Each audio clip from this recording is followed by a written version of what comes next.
Hello guys, welcome back to my YouTube channel. સ્વાગત છે તમારું આજના મારા નવા વ્લોગમાં. ગુડ મોર્નિંગ, જય શ્રી કૃષ્ણ, જય માતાજી. તો ગાઈઝ જો આજે તો આપણે મસ્ત મજાના વહેલા ઉઠી ગયા હતા અને આજે કહું ઘરનું થોડી સાફ સફાઈ કરવાની હતી, એટલે આપણે વહેલા ઉઠી ગયા કે શું વહેલા ઉઠી તો જલ્દી પતી જાય, નકર પછી આખો દિવસ આપણે કામમાં જ કામમાં જ. તમને બધાને એવું લાગતું હશે કે દરેક વ્લોગમાં સાફ સફાઈનું કહે છે, તો ના, એવું નથી ગાઈઝ. કેમ કે એમાં શું છે, અમે તો બારીઓ ખુલ્લી રાખી છે અને બાલ્કની બી ખુલ્લી રાખી છે, તો બહારની જે ધૂળ હોય ને એ ઉડે, એટલે ફર્નિચર તો ગંદુ થાય દર અઠવાડિયે, એટલે અમારે અઠવાડિયે કહું સાફ કરવું જ પડે એમ.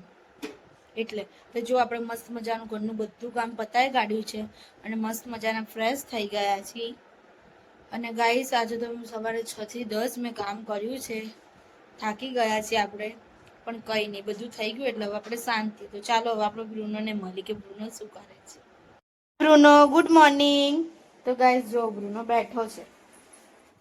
બ્રુનો નાસ્તો કર્યો? અમારો બ્રુનો છે ને ગાઈસ, સવારમાં ઉઠીને તરત પેલા નાસ્તો કરી લે, કેમ કે એને બહુ ભૂખ લાગે છે. હે ને બ્રુનો? બધું સાંભળે છે જો. હે ને બ્રુનો, તે નાસ્તો કર્યો ને? હાય બ્રુનો. તો ચાલો ગાઈસ હવે આપણે મસ્ત મજાનું જમીને પછી થોડીક વાર આરામ કરી લઈએ, પછી આપણે સાંજે પાછો બ્લોગ કન્ટિન્યુ કરશું. તો ગાઈસ જો આપણે મસ્ત મજાના ઊંઘીને ઉઠી ગયા છે અને થોડીક વાર આપણે બાલ્કનીમાં બેસી એમ વિચારી છે, કેમ કે ગરમી એટલી છે ને કે પૂછો નહીં, પણ બાલ્કનીમાં બી બહુ હવા નથી આવતી. થોડીક વાર તો પછી આપણે બાલ્કનીમાં બેસી પછી આપણે સાંજની રસોઈમાં શું બનાવશું વિચારી. અને ગાઈસ તમને આજના વ્લોગમાં મમ્મી જોવા નહીં મળે, કેમ કે મમ્મી ગઈ છે બહાર અને મમ્મી હવે સીધી સાંજે આવવાની છે, અને ભાઈ અને પપ્પા તો આપણે શોપ પર જતા રહ્યા છે, એટલે હું અને બ્રુનો તમને આજના વ્લોગમાં જોવા મળશું. કદાચ મમ્મી લોકો સાંજે આવી જશે તો કદાચ આપણે વ્લોગમાં લેશું, બાકી તો એ લોકો બહુ લેટ આવવાના છે. અને ભાઈ અને પપ્પા બી હમણાં આપણે ન્યૂ શોપ સ્ટાર્ટ કરી છે ને, એટલે એ લોકો બી બહુ મોડા આવે છે. એ લોકોને બી આવતા 11, 10:30 થઈ જાય છે. પણ ગાઈસ મમ્મી આપણી માટે છે ને એક મસ્ત વસ્તુ લાવીને ગઈ છે, અને આપણી ફેવરેટ છે, મારી નહીં પણ નોનસ્ટોપ બધાની ફેવરેટ જ હશે, અને અત્યારે આ સિઝનમાં જ મળે છે. આમ તો તમને બધાને ખબર પડી જ ગયા છે, તો બી હું તમને બતાવું કે મમ્મી આપણા માટે શું લાવી છે. તો ગાઈસ મમ્મી આપણા માટે કેસર કેરીનું મસ્ત બોક્સ લાવી છે, કેમ કે મને કહું કેરી બહુ ભાવે છે. જ્યારે કેરીની સિઝન હોય ને ત્યારે ડેલી મને કેરી જોઈએ જ છે, એટલે મમ્મીએ મસ્ત લાવી દીધું છે આપણા માટે જો કેરીનું બોક્સ. જો કે આ મમ્મી બીજી વાર લાવી છે, પહેલી વાર લાવી ને ત્યારે આપણે વ્લોગમાં નહોતું બતાવ્યું. અને આ રહ્યો બ્રુનો. બ્રુનો, તારે કેરી ખાવી છે? મારા બ્રુનોને બી કહું કેરીનો રસ બહુ ભાવે છે, હે ને બ્રુનો? અને આજના વ્લોગમાં એટલે કહું બ્રુનો અને હું જ તમને જોવા મળશું, હે ને બ્રુનો? તું વ્લોગમાં આવીશ ને બ્રુનો?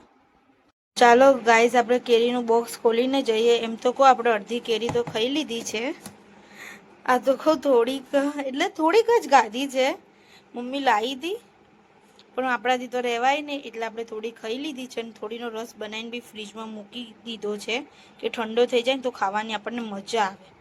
તો ગાઈસ જો આપણા ઘરે મસ્ત મજાની કેરી આવી ગઈ છે, અને ગાઈસ આ કેરી કહું બહુ જ મીઠી હોય છે.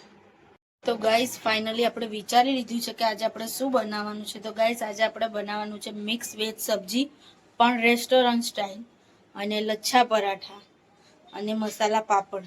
3 વસ્તુ આપણે બનાવવાની છે, અને મમ્મી બી ઘરે છે નહીં, પણ કંઈ નહીં, આપણને આવડે છે એટલે આપણે બનાવી તો લેશું. કદાચ મમ્મી બી ત્યાર સુધીમાં આવી જાય તો ઠીક છે, નકર આપણે બનાવી લેશું. તો ચાલો ગાઈસ હવે આપણે બનાવવાની બધી પ્રિપરેશન સ્ટાર્ટ કરી દઈએ.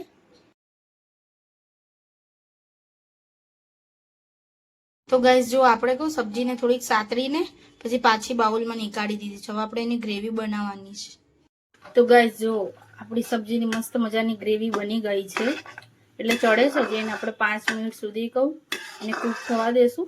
પછી એમાં આજે આપણે પેલી સબ્જી ફ્રાય કરી હતી ને, ફ્રાય નહીં પણ આપણે જેને થોડીક વાર સાતળી હતી એ નાખશું. જો કેટલી મસ્ત લાગે છે આપણી ગ્રેવી. તમારે બી જો સબ્જી ખાવી હોય તો આવી જાઓ. તો ગાઈસ જો આપણી મસ્ત મજાની મિક્સ વેજ સબ્જી બનીને તૈયાર થઈ ગઈ છે, કેટલી મસ્ત લાગે છે. હવે ચાલો આપણે આને સજાઈએ. જો આપણું મિક્સ વેજ સબ્જી મસ્ત મજાની બનીને રેડી થઈ ગઈ છે. કેટલી મસ્ત લાગે છે ને બહાર રેસ્ટોરન્ટ જેવી. તો જો તમારે બી ખાવી હોય તો આવી જાઓ. જો આપણે મસ્ત મજાની આપણી ડીશ રેડી કરીને બેસી ગયા છે. આપણે મસાલા પાપડ નથી લીધું કેમ કે આપણને ઈચ્છા નથી ને આજે એટલે. તો ગાઈઝ આપણે જે જમવાનું બનાવ્યું હતું ને એ બધાને ગમ્યું છે. ટેસ્ટમાં બી સારું હતું, રેસ્ટોરન્ટ સ્ટાઇલ જેવું બી લાગતું હતું અને ટેસ્ટમાં બી એવું જ હતું રેસ્ટોરન્ટ જેવું. એટલે એ સારું કહેવાય કે આપણે ઘરે બેઠા બી રેસ્ટોરન્ટ જેવું જમી શકીએ છીએ. એટલે આપણે જે બનાવી હતી આપણી રેસીપી એ સફળ. યુટ્યુબ ચેનલ પર રેસીપીનો શોર્ટ વિડીયો આવશે, તમે બધા જોજો, ટ્રાય કરજો રેસીપી. અને ગાઈઝ જો આજે બધા બહુ થાકી ગયા હતા તો બધા સૂઈ ગયા છે કેમ કે આજે કહું બધાને બહુ કામ હતું. મમ્મી બહાર ગઈ હતી, પપ્પાને ભાઈને બી હમણાંથી વધારે કામ હોય છે. તો ચાલો હવે આપણે આ વિડીયોને પણ અહીંયા એન્ડ કરી છીએ. જો તમને મારો આજનો બ્લોગ ગમ્યો હોય તો લાઈક કરજો, શેર કરજો, કમેન્ટ કરજો અને જો ચેનલમાં નવા હો તો સબસ્ક્રાઈબ કરવાનું ભૂલતા નહીં. તો કાલે આપણે મળીશું નવા બ્લોગ સાથે. ત્યાં સુધી બાય, ગુડ નાઇટ, જય શ્રી કૃષ્ણ, જય માતાજી.